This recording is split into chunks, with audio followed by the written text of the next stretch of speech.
Hello, and welcome to another episode of the Med School Minutes podcast, where we discuss what it takes to attend and successfully complete a medical program. This show is brought to you by St. James School of Medicine. Here is your host, Kaushik Gua. Welcome to another episode of Med School Minutes, where we talk about everything MD related with a focus on IMG, specifically Caribbean students. Today we have one of our own, Dr. Asim Saeed. He is currently the designated institutional officer at Insight Health, where he oversees the various academic programs and has many more initiatives to come in the years. Without further ado, let's welcome Dr. Saeed. So thank you so much for being on our show, Dr. Saeed. We really appreciate the time. I know you're incredibly busy with everything that's constantly going on in the medical education as well as the hospital landscape across the board. So why don't you give us a quick background about yourself? Yeah, no, thank you so much for having me, Kaushik. I know that we've been talking for quite some time, and so stars finally aligned. So I'm so happy to be here. I wish I was at your studio. But quick background, my name is Dr. Asim Saeed. I'm an internist by training. I did a sleep medicine fellowship. I actually trained at Weiss Hospital, which just recently shut down. So we're kind of sad about that. But in Chicago, raised in Chicago, I went to school in the Caribbean, came back, did my rotations over here, and then got residency over here. And then from there on, I got more into the hospitalist medicine, and also got into the administrative side of things. And then passion of mine was always medical education. And, I joined Insight in 2021, and here we are today. Right. So just out of curiosity, I know, I speak to a lot of physicians, but very few of them always focus on administration or graduate medical education. You seem to have taken a different route, but is there a particular reason why you chose graduate medical education and administration over being a hospitalist? Yeah, so I'm still a hospitalist. Right. I still do that clinically, but what I think, it's kind of like finding your niche, right? And I think that kind of goes back to like the role models that I had and the experiences that I had. But I can tell you what got me into the GME side of things was being a Caribbean grad, going through the struggles of getting into residency and doing the rotations, at least here in Chicago, and seeing the type of quality of rotations that were out there. And I did do a family medicine residency for a year, and then I switched over to IM, which was career suicide. But having gone through those experiences really got me to see that there is a whole different side of it, and so for me, that really garnered my interest. And going down the administrative side of things, the way I trained, the way I learned, the role models, the teachers that I had was, it sparked an interest as far as like, I love to see how things work. And by seeing how things work, I got more and more interested. I would see problems and I wanted to find solutions for that. And so that's what got me in the whole administrative side of things, solving those problems. For the GME side of things, it was always a passion for me because I realized very early on, I learn better when I teach. It keeps me sharper, keeps me smarter. And so when I joined Insight, the opportunities were there to bring back the residency programs and start the education programs back up. And that's what pushed me into the GME world. So you mentioned something that you just said was that moving from family medicine to an internal medicine role was career suicide? Yeah. Okay. Why do you say that? Well, think about it. You're a foreign grad. Right. You get through the system. You're lucky. You match. Right. You do a year of family medicine. You decide, hey, this is not for me. Most people would just write it out. Right. It's incredibly hard now with 1 year under your belt, 1 year of CMS funding used, and you want to switch careers mid-path, right? Finding a program that's willing to accept you, absorb you. Some of your credits will transfer, they won't transfer. Most people, it's very difficult to make that jump being a foreign grad, but I think I was successful, and I was very lucky actually to do that. And you mentioned that you're lucky. Is that because there were people who helped you? Was it entirely something that you figured out on your own? Did you have any mentors during that period? So I did have some help. I did have some mentors. And it wasn't like, right up front that there was like, hey, do this. I made I mean, the program I was at was a very, very malignant program. And so it was I found myself just unhappy with life, unhappy with the way things were. Okay. And so a couple of people had left the program at the same time. Attendings had left as well too. I see. And so I needed to make a conscious decision that do I stay here and suffer or do I go and do something about it? And so I started talking to area programs. My old PD was semi-supportive. Okay. And, a lot of those programs were like, no, we can't, or let's see, and, back and forth. And so then I started talking to one of my outgoing chief, actually. And he was really, really, mentoring me, helping me out with that, and, kind of pointing me in the right direction. And so it just worked out for me that one of the residents that was coming in to Weiss at the time had a visa issue. Okay. And he just missed it.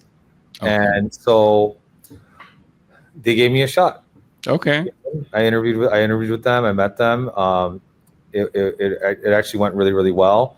And it was really funny because the program director said, if I call your old PD, what are they going to say about you?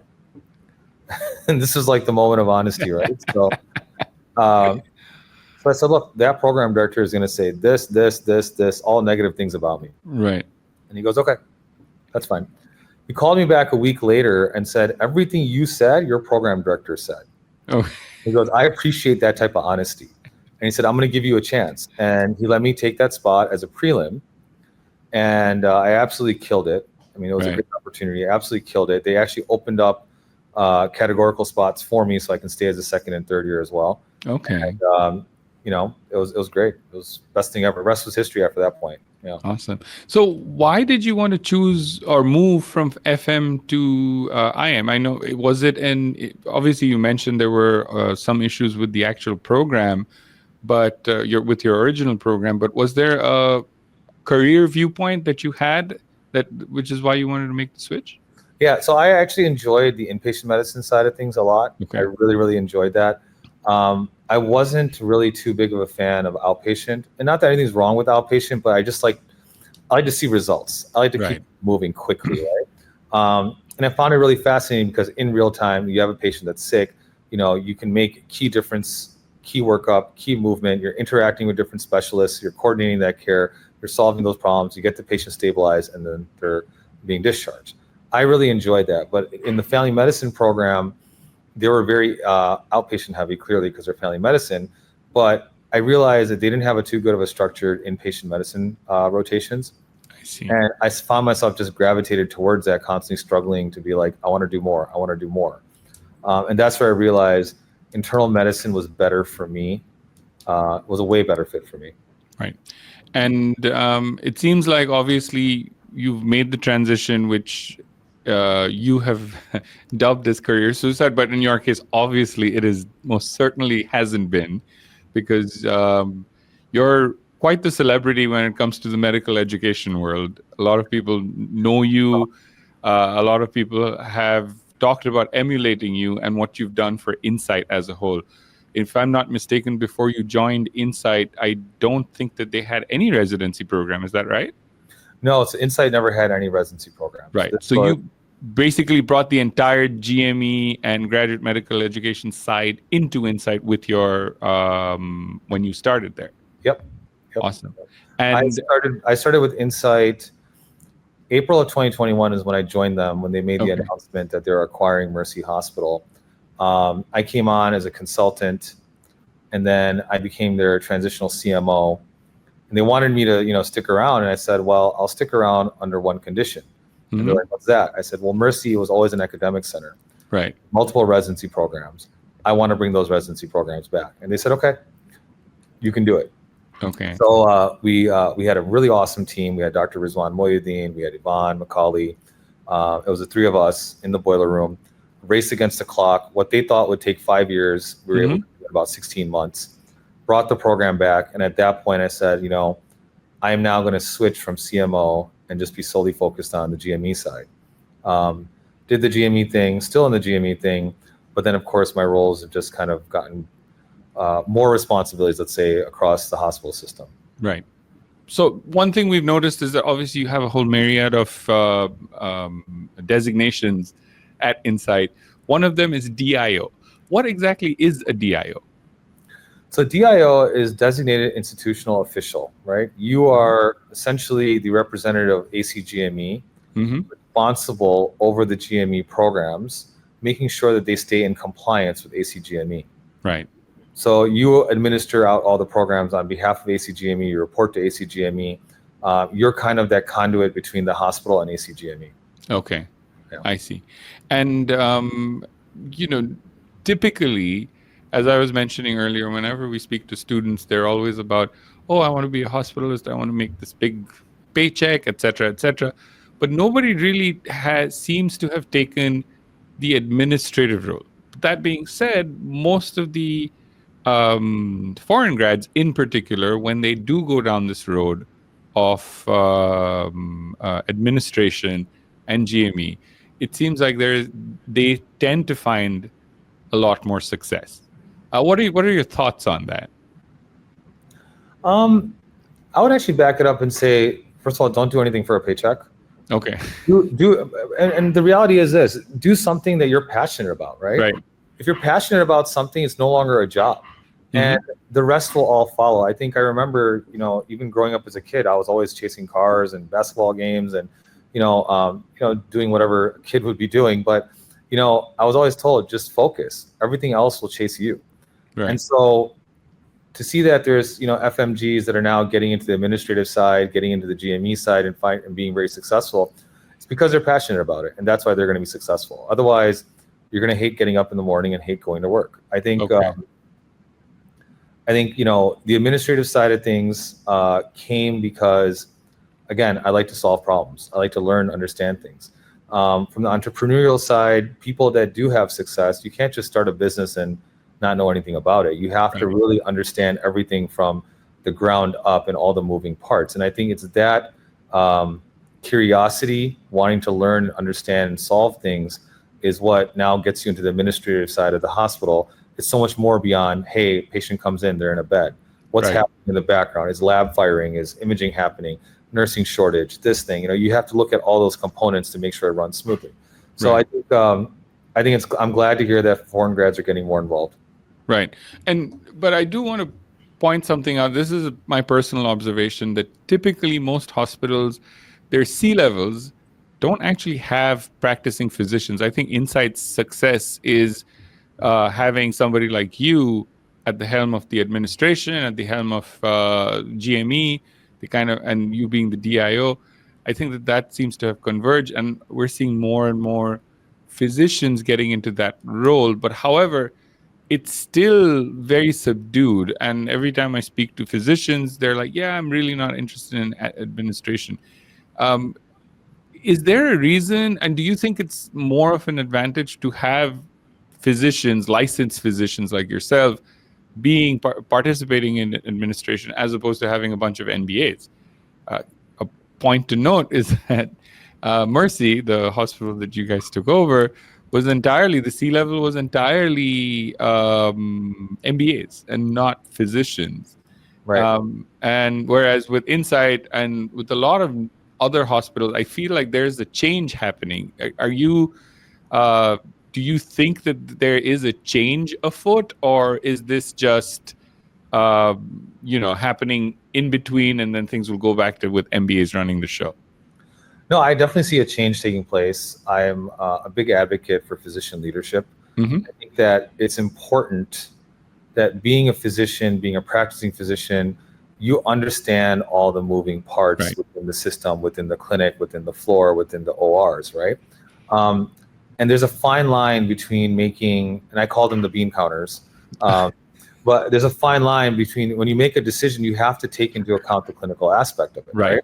The bean counters are only going to see the bottom line at the end of the day, right? Yes. And there's a purpose for it, and they work very hard and they bring a lot of value to the table. But many times than not, sometimes it's okay to lose that money. Sometimes it's okay to eat that cost, because our ultimate goal is good patient care outcomes, right? Right. And that's where I think having that physician leadership there really makes a difference. It really helps orientate us in the right direction, come together, and we will have success. And that's the thing I like about Insight is that they were very big proponents on having physician leadership. We are physician owned and we are physician operated, and our goal should always be good patient care outcomes first. Right. Right. Did you, while you were trying, starting off your career, did you have any pushback being a physician, trying to get into administration? Was there sort of a club, if you will, that you have to have an MBA or you have to do this or you have to do that to get into administration? Or was it kind of smooth sailing for you? It was a bit smooth sailing for me. I think, I definitely think if I can go back in time, I would definitely do an MBA or an MHA. Okay. I think that would have been really, really valuable. So I still sometimes think about it, but I remember when I first started my, I have a hospital consulting and staffing business. I had one. Right. I just graduated residency, came out, finished my fellowship, started a clinic, massive overheads. Right. And again, just in that boiler room, figuring it out. And I was working at some of the hospitals in the area, and whenever issues would come up, I would meet with the administrators, talk to the administrators, and I'd always come up with solutions and start kind of diving into things with them. And I think that's what really started that relationship. And they were actually telling me, you should consider getting an MBA and things like that. Regardless, I very early on noted that, all the hospitals were watching metrics, length of stay, return to acute, hospital-acquired infections, CUDI, CAUDI, all that great stuff, right?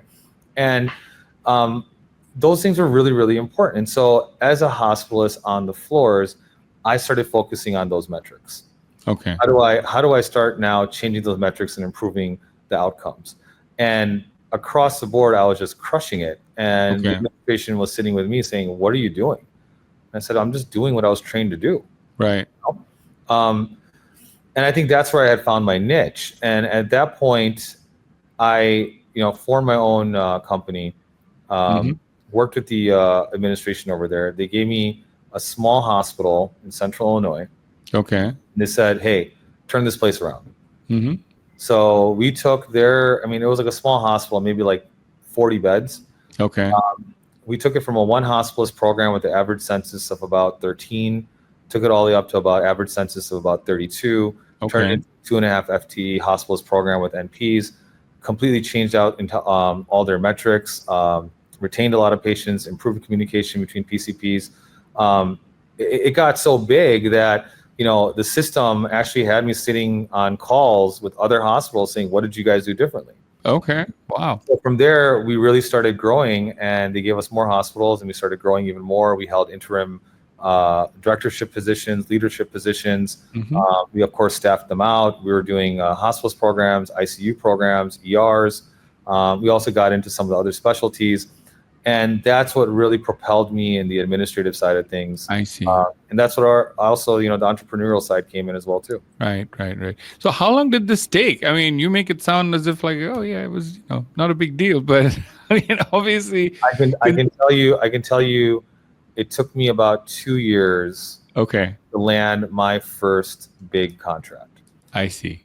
Where I got that one test site, small little hospital, and I was able to blow it out of the water. Wow. That's awesome, because you're making it sound as like, oh yeah, I finished my residency, and then it's so easy. And I know for a fact that with everything happening in Chicago, with all the hospitals shutting down, I mean, it seems like it's a flurry, and it's not just Chicago. It seems like all big cities seem to be struggling with, I don't know if it's an over concentration of hospitals, is it what's going on, but all the big cities, all the hospitals seem to be struggling a lot, except for, say, your hospital, which you came and you took over, or Insight rather, took over a struggling hospital.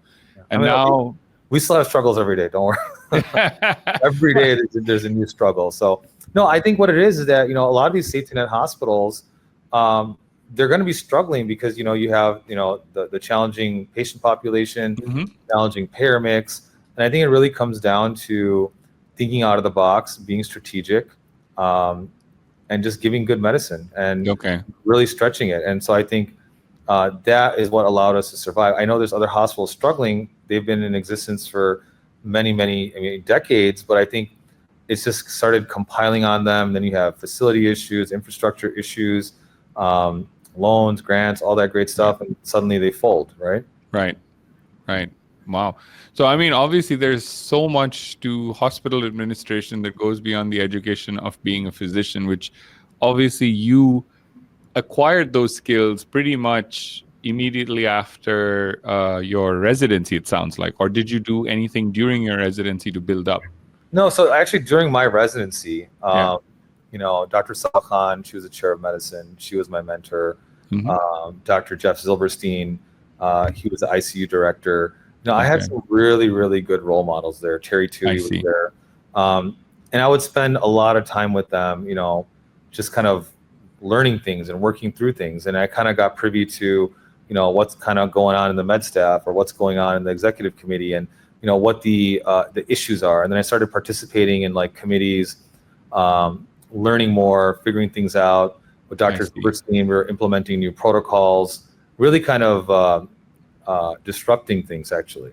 But it was those opportunities where I started learning how things work, how to figure it out, and that gave me that exposure. And I think that's what gave me a little bit of that confidence to like go into that. I see. So let's take a step back a little bit and talk about a little bit about your education. You obviously went to a Caribbean medical school, as you mentioned earlier. But as far as and a lot of people say a lot of negative things. And yes, there are a lot of things in the news. Obviously, Caribbean medical schools tend to be regulated slightly less. But now I think that there are accreditation standards and things like that for all Caribbean medical schools, which is a great thing. But did you face any disadvantages during your residency training, during fellowships, during looking for a job, being from a Caribbean medical school? I think the only place where I felt it was when I spent some time at Case Western. Okay. That was the only time, and it wasn't like anything like they weren't impolite or anything, but sometimes questions would come up and say, why'd you go to Caribbean school? I see. You're from here, right? Well, what happened? You know what I mean? Right. And I mean, you probably will face that at some of these larger, well-established institutions, but other than that, I never really felt it. Okay. And I think it also comes down to confidence, right? Right. It's the way you hold yourself and the way you conduct yourself. Which is probably one of the biggest reasons why we love the fact that, over here, we have the Caribbean students also rotating with, American MD schools and DIO schools, because look, you're all going to take the same step one exam, right? You're all going to be here. It's a great learning opportunity. And I think that also helps them with their confidence. Right. Yeah. And that was kind of my next question. Why do you think this question comes up when physicians well know that this is a standardized test? You have to take step 1, step 2, and step 3 to become a physician. Whether you're from Harvard, whether you're from a Caribbean school, it levels the playing field. Why is this even a question at all? I don't know if it necessarily completely levels the playing field because, being an American grad, you're going to an established university that has its own hospital, that has very developed departments. Your network increases. I'm interested in radiology. My chair of radiology knows this guy over here, right? So like things can just flow a lot more easier, right? You come as a foreign grad, you're unknown, you're unproven. Right. And even comes down to your letters, right? So if I get a letter from someone that went to UIC and I used to work at UIC and I go, oh, I know Jeff Zilberstein, I just give him a call. Jeff thinks he's a great guy, you know what I mean? But you're coming as a foreign grad, you're giving letters from community doctors that people don't know about, or bringing letters from your home country, and I can't verify that. I don't know anything about that, right? I see. Someone says, hey, he trained at Midwestern. I'm like, okay, well, what? That's a great school. I know that they're going to produce good students. So I think those are going to be the disadvantages. However, I think this is the land of opportunity. You come in, you pass your exam, you get some rotations, you start networking, getting your name out there and putting in the time and effort. Hard work will never go unrecognized. Right. Ever. Right. And I can tell you, I have friends who have done surgery residencies. I have friends that are doing, they're interventional cardiologists. They're at Ohio State University. Hard work never goes unnoticed. If you're passionate about it and you're willing to work hard and be consistent about it, you will succeed. Okay. So what about, like, most Caribbean schools have rotations in U.S. Programs, especially if you're an accredited program, you're probably sending them to ACGME hospitals, like, for example, Insight. so once the rotations are done in U.S. hospitals, other than a true IMG who has no ties to the United States as such, do you think that equals the playing field to a certain extent at all? I think it's definitely closed the gap. Okay. Definitely has closed the gap. And I think that it's actually probably the biggest difference maker you can have. I see. That'll give you the added edge. I don't think that gap is gonna be fully closed yet, because the American schools here, if you're an American graduate, you're gonna get a residency spot. Right. Yeah. Yes, we all know that. You could probably be a problematic, horrible student. Yes. And still somehow manage to graduate, and you'll probably find a residency program in Timbuktu, and you'll be fine, right? Yeah. For us, we'll be happy for a residency program in Timbuktu. Right. But I think that's where the difference is, that going to a good school, doing your rotations in good places, really learning and getting good experience and getting good exposure and expanding your network, that's where it's going to make a big difference. Got it. As far as your education was concerned, and the fact that you did study in the Caribbean, did you find any particular advantages of going to the Caribbean? Great weather.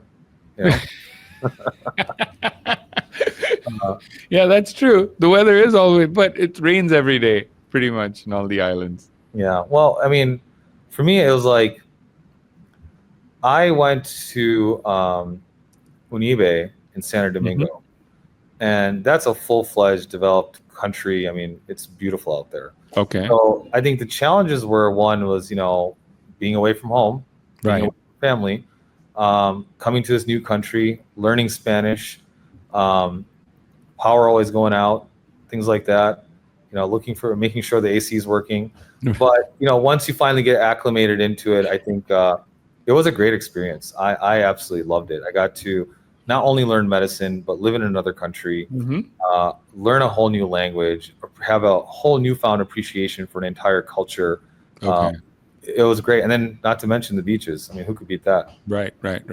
Do you think, I know you mentioned that earlier, that during your residencies and even during the interviews, there was a certain degree of confidence that you exuded. Do you think that traveling internationally and all these experiences that you just mentioned about making sure there's electricity to put on the air conditioning, learning a new language, do you think that all built in to that background of confidence at all? Sure, I think so. Okay. Experiences that definitely shape you and force you to mature and grow up, yeah.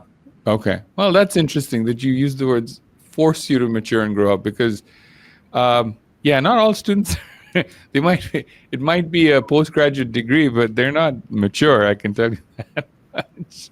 So in that regard, I think that's very interesting. So one thing I do want to zero in on is the fact that you did a fellowship. When did you decide to do a fellowship? So back then, when I was in residency, I was working very closely with Dr. Zilberstein. He was our ICU director, and he's now in New York, and he's doing some amazing things, right?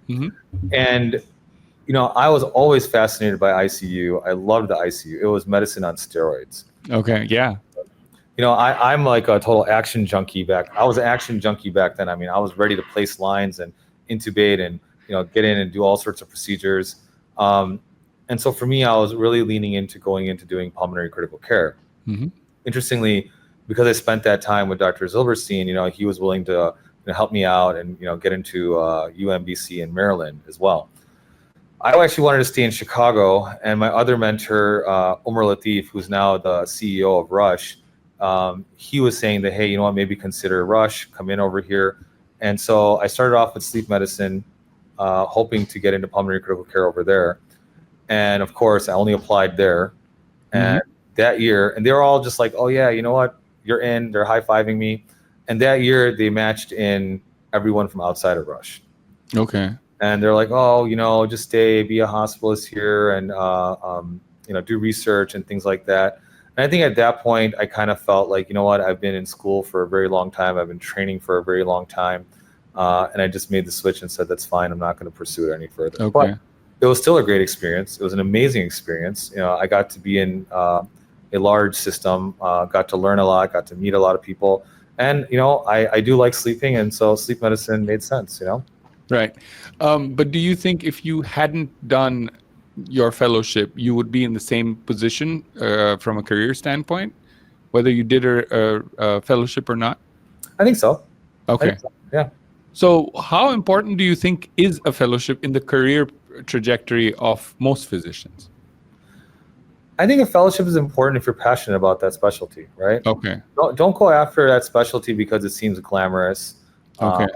Don't go after it because like, oh, it's cool to be the cardiologist. Go after it because you're genuinely passionate and interested in it, right? My brother-in-law, he's an endocrinologist. Mm-hmm. And this is a guy that just had stellar marks. I think he was like the second highest USMLE Step 1 score in the history of UIC medical school. Wow. Yeah. So while his whole family was like, oh, my son's going to be interventional cardiology, another one was like, nope, he's going to be a neurointerventional specialist. He kept saying, I want to do endocrinology. Right. So I would joke with them and I would say, that's not a real competitive specialty to get into back then. I could walk into that in a second. And he just held strong. And then I came to the realization, someone as brilliant as him, that's passionate about endocrinology, is going to do a lot to advance that field. Right. And so people like that, I use them as an example all the time. If you are passionate about it, go and pursue it. Fellowship is always a great thing because you're going to learn a whole lot more. It's further investing into yourself. Personally, back then in the rush days, I was married, life was now starting to catch up, living the student life way too long. If I wasn't in that situation, I probably would have stayed in there a little bit longer and done another fellowship or so, Oh, wow. Okay. Yeah. Wow. That's awesome. A lot of students cite during fellowship that, hey, I'm just not going to make enough money, so I'd rather go straight to working. Is there truly a financial difference when you're pursuing a fellowship versus when you're not pursuing a fellowship? Yes and no. Okay. Right. Are you talking about financially, just kind of, salaries? Oh, okay. Again, I guess the fellowships that are going to be competitive are the ones that are going to be procedure-based, which are the ones that are going to make a lot more money, right? And so people are pursuing it because of the financial goals they can achieve, let's say, right? But I'm going to disagree with them. Okay. Don't look at the statistics, right? If you're passionate about something and you're good at it, everything else will fall into place. Money will follow. I don't think you should. Going back, I would say, don't make your decisions based on potential salaries. Because if you want to make money, you don't need to be a doctor. There's a lot of other things to do, Yeah. No, I mean, and this is something that I've always pointed out. I think the trajectory that we're on, like with residency and physician salaries, really not moving a whole lot in the last 10, 15 years. Whereas other professions seem to have really ballooned quite a bit. But at the same time, it sounds like people who are really successful tend to really, really enjoy what they're doing, but not just in medicine, in almost every field. Right. So I think that's really, really important. And you're absolutely right. If you wanted to make money, there's so many things that you can actually pursue. And I think that's truly the difference between a physician and say other professions, where most physicians, not everybody, but most physicians who are in it, they're truly passionate about it because they're looking for that opportunity. They're making a lot of sacrifices, a lot more than most professions, I can tell you that. Right. So speaking of sacrifices, I have noticed one thing, and I've obviously had the pleasure of knowing you for a couple of years now, for at least 4 to 5 years. You seem to have a very well-balanced life. You have a beautiful family. Thank you. You're moving from a career standpoint, you're moving insight into a completely new era, if you will, with graduate medical education. You've become quite the mover and shaker in medical, generally in medicine and hospital administration in Chicago. How do you do it? Like, how are you managing this time? Because most physicians that I know of and I speak to, something's giving, something doesn't work, somewhere there's a weak link. But with you, I just saw you in person. You're looking great. and you said you're working on yourself. You're doing strength training and physical. How are you getting so much of time? We all have 24 hours in the day. I would say tons of Adderall. No, I'm just kidding. No. I think first and foremost, my wife, Mhm. She's been very, very supportive. Right. I think that's what it really comes down to. I Okay. think in the beginning years, when I got out, I was working nonstop, right? Working as a hospitalist, working on developing the business, things like Mhm. that. And so I had a lot of support. But I also started neglecting my health as well, too. Now I've come to a point where, you do have to focus on yourself. Your personal well-being is very important. You cannot neglect yourself. So I have a routine. I have a schedule. I stick to that. I have a personal trainer, work out, take care of myself first, prayers, meditation. And then again, having that schedule built out appropriately. Number two is, I've also, having put in that time, have now been able to build a great team around me that Mhm. we all work together. And I think probably the greatest thing out of all of this is that you don't look back and look at your accomplishments and what you've done, what you've pulled off. I think the real value was the team that we were able to build to Okay. grow. But yeah, work-life balance is important. I work hard and play hard, so I do take a lot of vacations. But I also find it as great ways to like disconnect, spend time with the family, and also I would say set healthy boundaries. It's absolutely, after I got soccer practice later today, and that's also just as important to have to be there Right. for my kids, right? So Yeah. plan ahead and set boundaries. Now at after hours, only a few people can get a hold of me. Okay. Right. Anything else would have to wait till the rest of the day. Right. Awesome. And, one thing I will say, and I don't know, maybe in the hospital setting it's different, but administrative work, as voluminous as it is probably not as critical as working in the ER. I don't know what your thoughts are on that. It depends. Okay. That's what I was thinking. In your case, you're probably overseeing some of the ER activity too. Yeah, no, critical in the sense of like this is a patient care thing that you have seconds to decide and make a decision. Yeah, 100%. But even like on the administrative side, I wouldn't say as critical as you have seconds, but it comes in waves, right? There's going to be Right. some super busy months and there'll be some slower months, but I think if you are organized and stay ahead of it, you can get ahead of it. Right. So I want to move our focus a little bit to future students. And one thing that us at St. James School of Medicine is particularly admired about you and your team, and generally Insight, is the fact that you're maybe not officially, but you and your team are working hard to really focus on the best residency candidate, and are not really focused on, you are not from the United States, or you didn't go to school here. You really focus on the best candidates who will fit into your organization. And I think that that's so important. And that's, as we talked about earlier a little bit, almost leveling the playing field, and you're doing what you can, and you and your team are doing what you can. So keeping that in mind, what kind of advice would you have for a student going to a Caribbean school right now at St. James, say, and they want to match into Insight? Because Insight is on everybody's radar. It's a great hospital. You guys are opening residency programs left, right, and center. You guys are managing the residency programs very, very well. What would your advice be to be a standout candidate at Insight and, say, working for you potentially? So I think the most important thing is to do your rotations here. Mhm. And not just, if you want ER or IM, you just come and do that one rotation.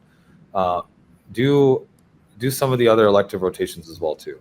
Okay. The more exposure that you have, the longer that we get to know you, the better it is.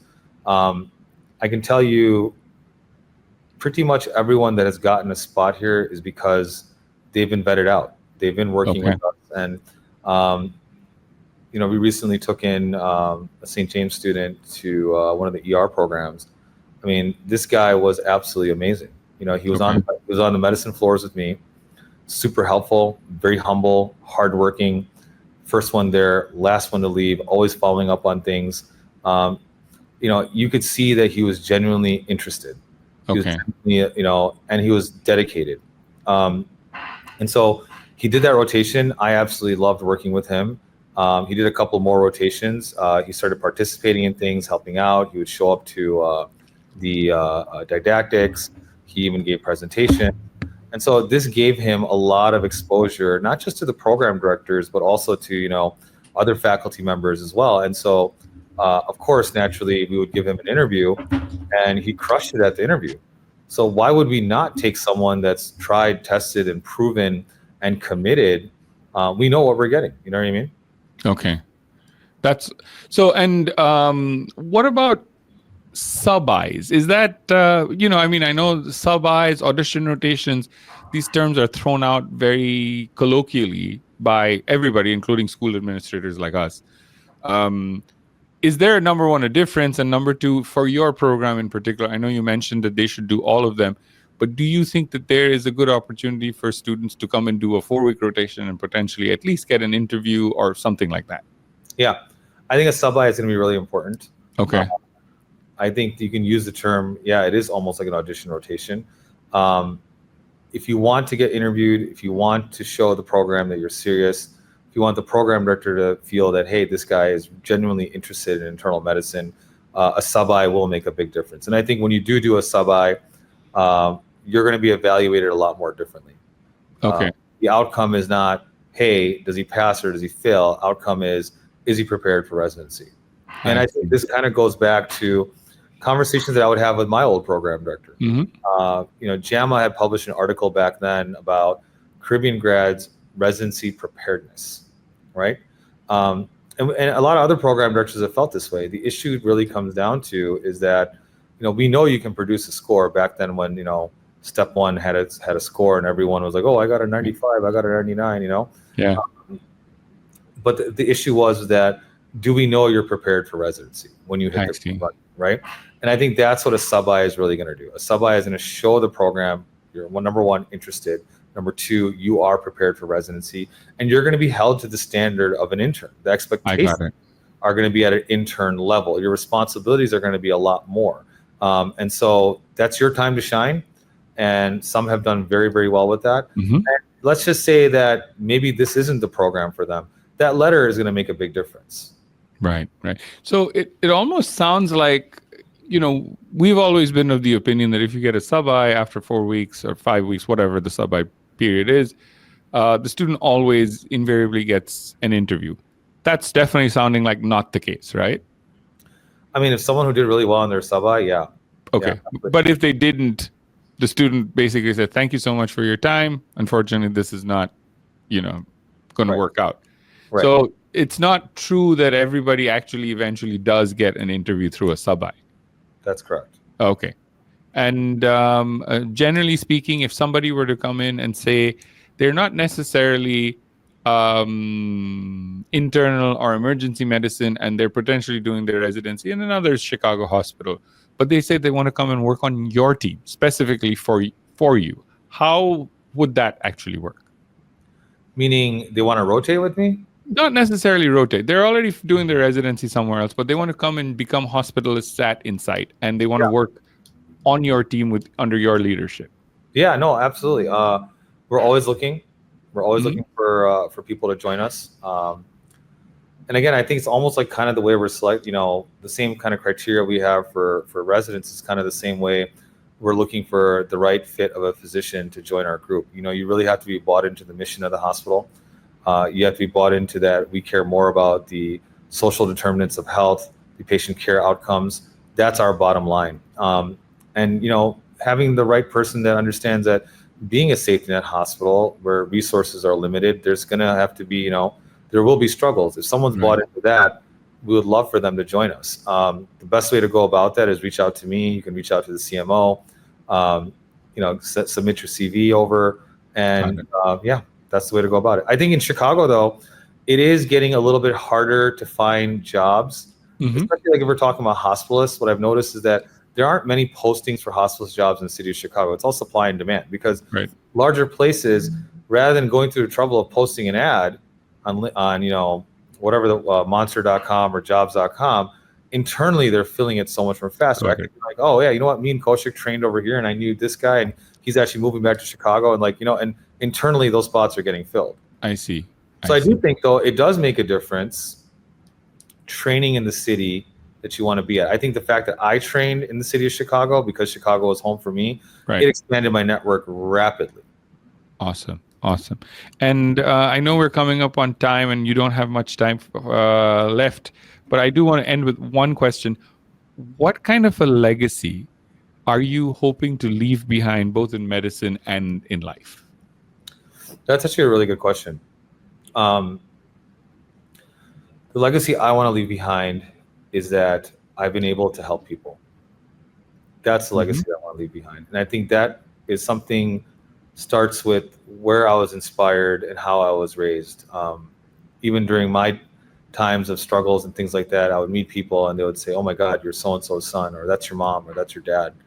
And they were selflessly always helping people.